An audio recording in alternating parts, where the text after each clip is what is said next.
How's it going? David here. Well, got some bad news. Inflation is here, and it's only going to get worse. Don't listen to what the media is telling you and the current administration and all that kind of stuff. They're lying to you. I'll show you.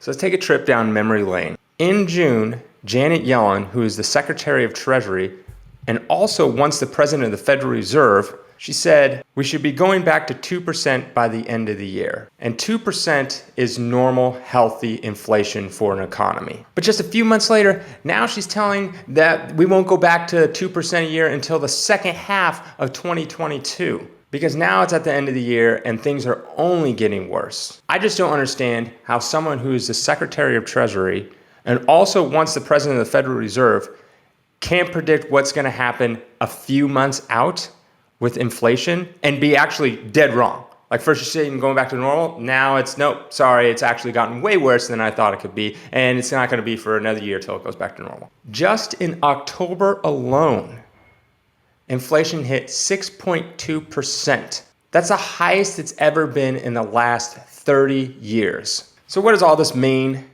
And technically, who is to blame? And most important, what should you do with your money to protect your investments? So what exactly is inflation?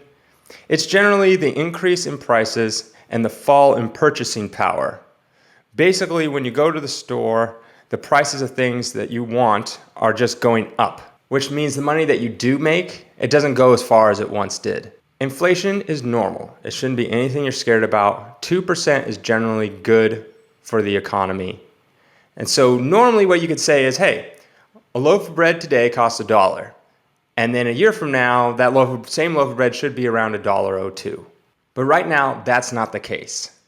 Let's look at a few things that have just gone up insanely amounts over the past year and even the past month. Grocery prices rose 1% this past month, but it's up 5.4% over the past 12 years. Fuel oil rose 12.3% this past month, but it's up 59.1% in the past 12 months. Gas prices rose 6.1% this month, and it's up over almost 50% in the last 12 months. So it's getting more expensive just to drive wherever you want to go, and it's more expensive for those things that are brought on trucks and things like that, driven to the stores. New and used cars are up 10% for new cars in the last 12 months, and then 26.4% for used cars. That also has a lot to do with the chip shortage that's going on right now. Rent is up 2.9%, but that has to do because the housing market is going insane right now. I literally got an email from Zillow saying that my property went up 20% this past year, and it's gonna go up another 20% again.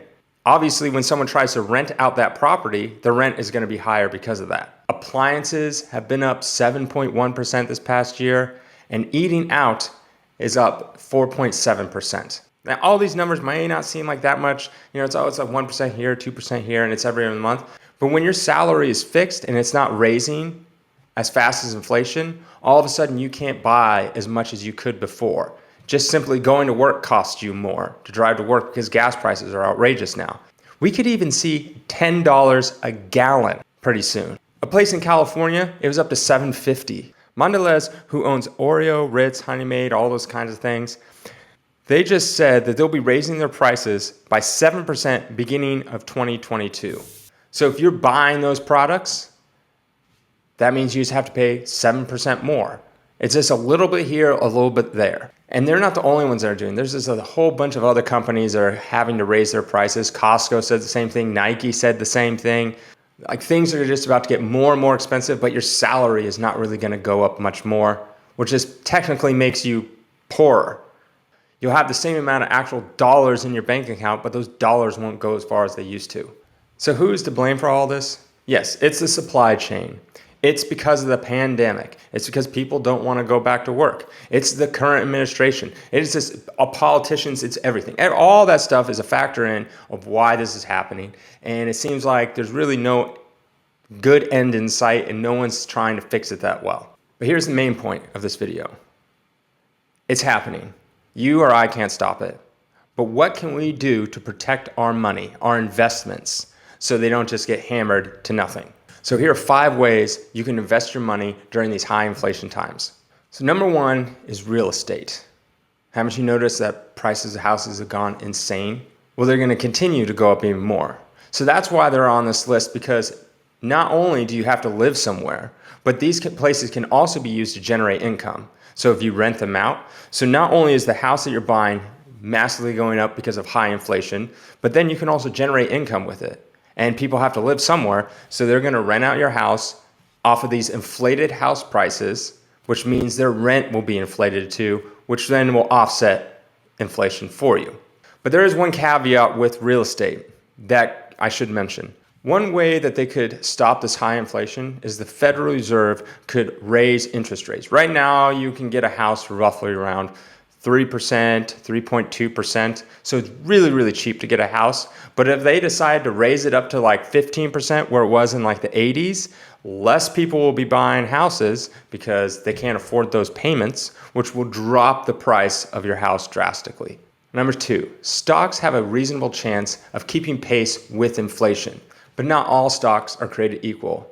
Like something that has high dividends, that pay out high dividends, those tend to get hammered during these high inflation times. Instead, investors should invest in stocks where the companies are selling their product at an inflated price so they can keep pace with it. So it's something that people actually need. So, different like food companies, if it's like a tech company that people desperately need, any company where their product gets inflated, but there's still a massive demand for that product. Those are the stock companies that you should be buying.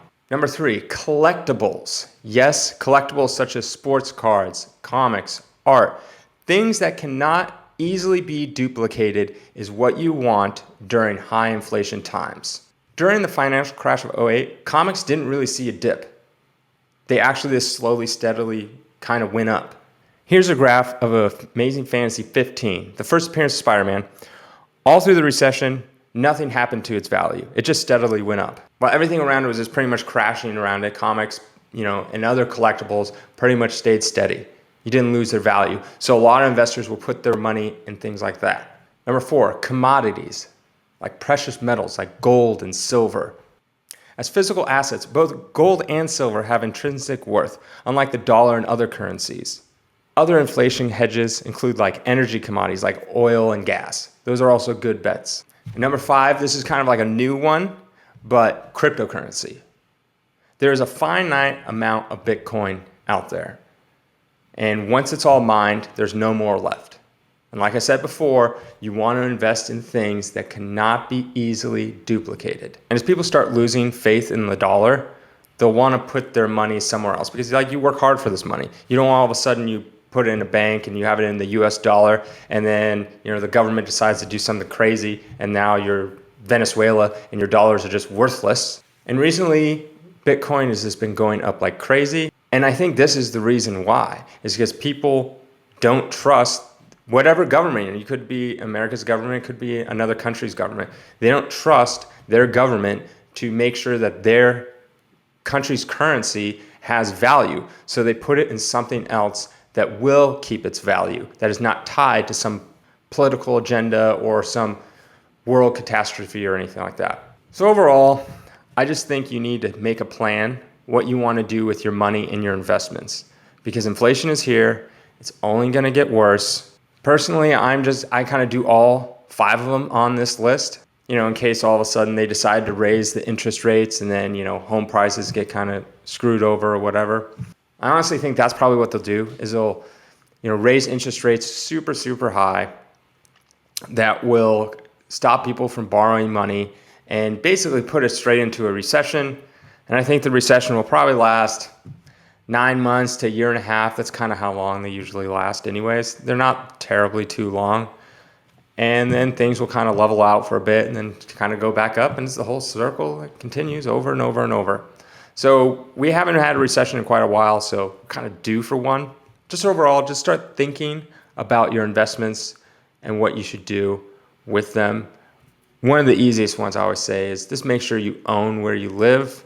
That makes things a lot simpler because now you don't have to worry about your landlord hiking up the rent just massively. So I hope you like this video. If you do, subscribe and have a good weekend.